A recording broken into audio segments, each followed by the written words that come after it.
देखिए, पितृ दोष शांति के लिए या प्रेत दोष के लिए, इनके निवारण के लिए हम कुछ जो कर रहे हैं, कहीं ऐसा तो नहीं है कि हम ऊट पटांग कर रहे हैं या वो चीज़ें कर रहे हैं जो अशास्त्रीय हैं।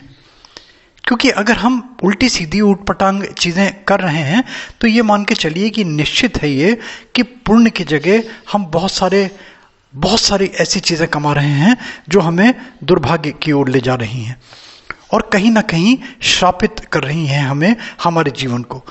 और जिस उद्देश्य से हम पिंडदान कर रहे हैं, अर्पण तर्पण कर रहे हैं, पता चला कि उसका विपरीत प्रभाव मिल रहा है हमें।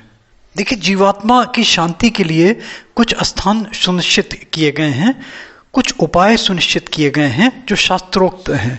देखिए, मूल पारायण सबसे पहले आता है। मूल पारायण क्या है?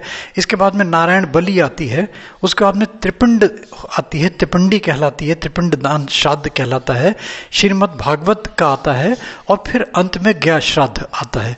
ये सारी चीज़ें देखिए, साथ में एक वीडियो भी चल रहा है। ये नारायण बलि का जो स्थान है हरिद्वार में, ये बड़ा फेमस स्थान है।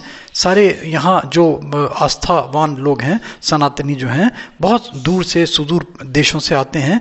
ये यहाँ पे प्रेत राज सरकार के दर्शन मिल जाएंगे आपको, नारायण शिला के दर्शन करा रहा हूँ आपको।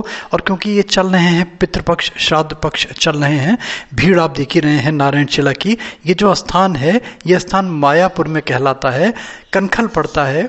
बहुत सारे लोग जानते हैं जो यहाँ श्राद्ध करवाने के लिए आते हैं। इसके अलग अलग विधान हैं, अलग अलग तरीके हैं इसके। हरिद्वार में, उत्तराखंड में स्थित है ये। देखिए, उत्तम नारायण पांडे जी ये बता रहे हैं कि 5 शास्त्रोक्त क्या विधियां हैं, 5 शास्त्रोक्त क्या विधियां हैं जिनके करने से जो दिवंगत आत्मा है उसकी गति होती है। वो दिवंगत आत्मा चाहे तो वो किसी अकाल मृत्यु के कारण हुई हो या स्वाभाविक मृत्यु हुई हो, उसके क्या विधान हैं, क्या तरीके हैं, और 5 के सूक्ष्म में विवरण दे रहे हैं। क्योंकि देखिए, फिर श्राद्ध के ये जो विषय है ना, ये मैंने बताया कि ये जो कोई योग ब्राह्मण है या कोई योग कर्मकांडी हैं, वही फिर जो विधि विधान से किए जाते हैं। ये तो जस्ट एक मान के चलिए अवेयरनेस के लिए, बताने के लिए कि ये एक तरीका हो सकता है। एक सूक्ष्मीकरण किया है गोपाल राजू मोटिवेशनल वीडियोस में। देखिए, एक पीछे वीडियो भी चल रहा है, ये नारायण शिला का। ये हमारे स्नेही भाई हमारे रमन भटनागर जी देहरादून के हैं। ये मुझे वीडियोस भेजते रहते हैं, मैं इनका बहुत बहुत इनका थैंक्स करता हूँ। इनके सौजन्य से मुझे वीडियो मिले, ये जो आपके नारायणी शिला के दिखाई दे रहे हैं। और एक रिक्वेस्ट, अच्छा लगे तो like, subscribe, forward, notification bell में प्लीज़ ज़रूर क्लिक कर दें। ज्वाइन बटन भी अब आप ज्वाइन कर सकते हैं। ज्वाइन बटन ज्वाइन करने का उद्देश्य ये होता है, 59 रुपीज़ का केवल ये 1 महीने का है। फिर आपके व्यक्तिगत रूप से हमारे जो मैसेजेस हैं वो हमें व्यक्तिगत रूप से मिलने लगते हैं, सबसे पहले दिखते हैं हमें, तो हम प्रयास करते हैं कि हम उनका जवाब दें। देखिए, उत्तम नारायण पांडे जी और प्लेलिस्ट पूरी बना दी है श्राद्ध की, डिस्क्रिप्शन में जाइए। छोटी छोटी क्वेरीज जो आपकी, छोटे छोटे क्वेश्चंस, छोटे छोटे डाउट्स जो हैं आपके, वो मैं समझता हूं काफी हद तक आपके दूर हो जाएंगे। देखिए, सुनिए उत्तम नारायण पांडे जी क्या बता रहे हैं शास्त्रोक्त उपाय के बारे में सूक्ष्मीकरण करके। श्री सीताराम। गोपाल राजू मोटिवेशनल वीडियो के लिए मैं उत्तम नारायण पांडे आज पितृदोष निवारण के कुछ शास्त्रीय उपाय लेकर के प्रस्तुत हूँ। इस वीडियो को देने का मुख्य उद्देश्य ये रहा कि वर्तमान समय में पितृदोष के संबंध में बहुत अधिक भ्रांतियां प्रचलित हैं और पितृदोष निवारण के नाम पे ऊट पटांग उपाय बताए जाते हैं और लोगों द्वारा किए जा रहे हैं। परिणाम स्वरूप मात्र और मात्र आपकी आस्था का दोहन हो रहा है और कुछ नहीं।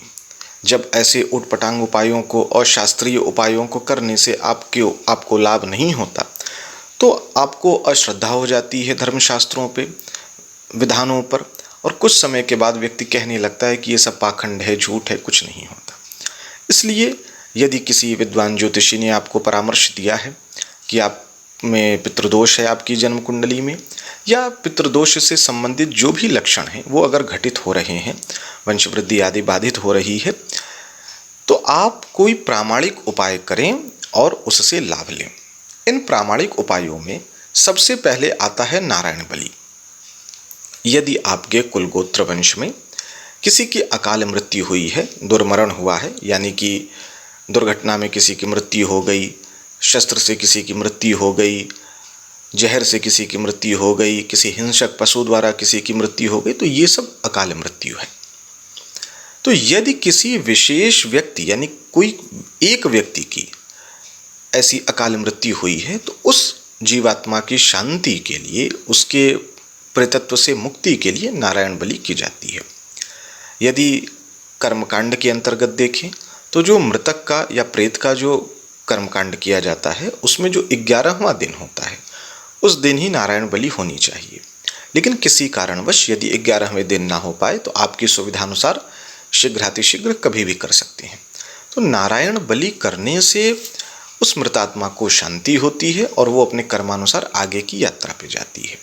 यदि अकाल मृत्यु प्राप्त व्यक्ति के निमित्त नारायण बलि नहीं होती है तो उसके निमित्त जो कुछ भी दिया जाता है वो सब अंतरिक्ष में विनष्ट हो जाता है, उसको प्राप्त नहीं होता है। इस कारण से वो मृतात्मा भटकती रहती है। तो पहला तो ये। लेकिन नारायण बलि के संबंध में एक बात बहुत स्पष्ट तौर पर समझ लें कि नारायण बलि किसी एक विशिष्ट प्रेतात्मा के लिए ही होता है, सबके लिए ये नहीं है। दूसरा जो शास्त्रीय उपाय है वो है त्रिपिंडी श्राद्ध। ये किसी एक विशेष मृतात्मा के लिए या प्रेतात्मा के लिए नहीं है। किसी कुलगोत्र वंश में यदि प्रेतात्माओं का संकट है, अनावश्यक रूप से समस्याएं हैं और उन समस्याओं का कारण नहीं समझ में आ रहा तो त्रिपिंडी श्राद्ध विद्वान आचार्य अनुमोदित करते हैं। त्रिपिंडी श्राद्ध भी 1 दिवसीय कार्यक्रम है। इसमें सत प्रकृति के, रज प्रकृति के या तम प्रकृति के किसी भी प्रकार के जो पितृ प्रेत हैं वो सब की शांति हो जाती है, उनकी गति होती है और आपको उसके परिणाम स्वरूप जो आपकी जीवन में बाधाएं थी उससे आपको मुक्ति मिलती है। तीसरा जो प्रामाणिक उपाय है वो है श्रीमद् भागवत का मूल पारायण। मूल पारायण का अर्थ है जो 18,000 श्लोक हैं श्रीमद् भागवत के, उसको 1 सप्ताह के अंदर किसी विद्वान सदाचारी ब्राह्मण द्वारा पारायण कराया जाना। धन्या भागवती वार्ता प्रेत पीड़ा विनाशिनी का नियम ही है। तो यदि कहीं किसी स्थान विशेष पे या किसी व्यक्ति विशेष पर या किसी कुलगोत्र वंश में पितृदोष या प्रेत दोष आदि की समस्याएं हैं तो वहाँ उनके इस समस्या के निराकरण के लिए भी श्रीमद् भागवत का मूल पारायण सप्ताह का कराया जा सकता है। इसके अतिरिक्त जो चौथा प्रामाणिक उपाय है वो है श्रीमद् भगवत गीता का पाठ।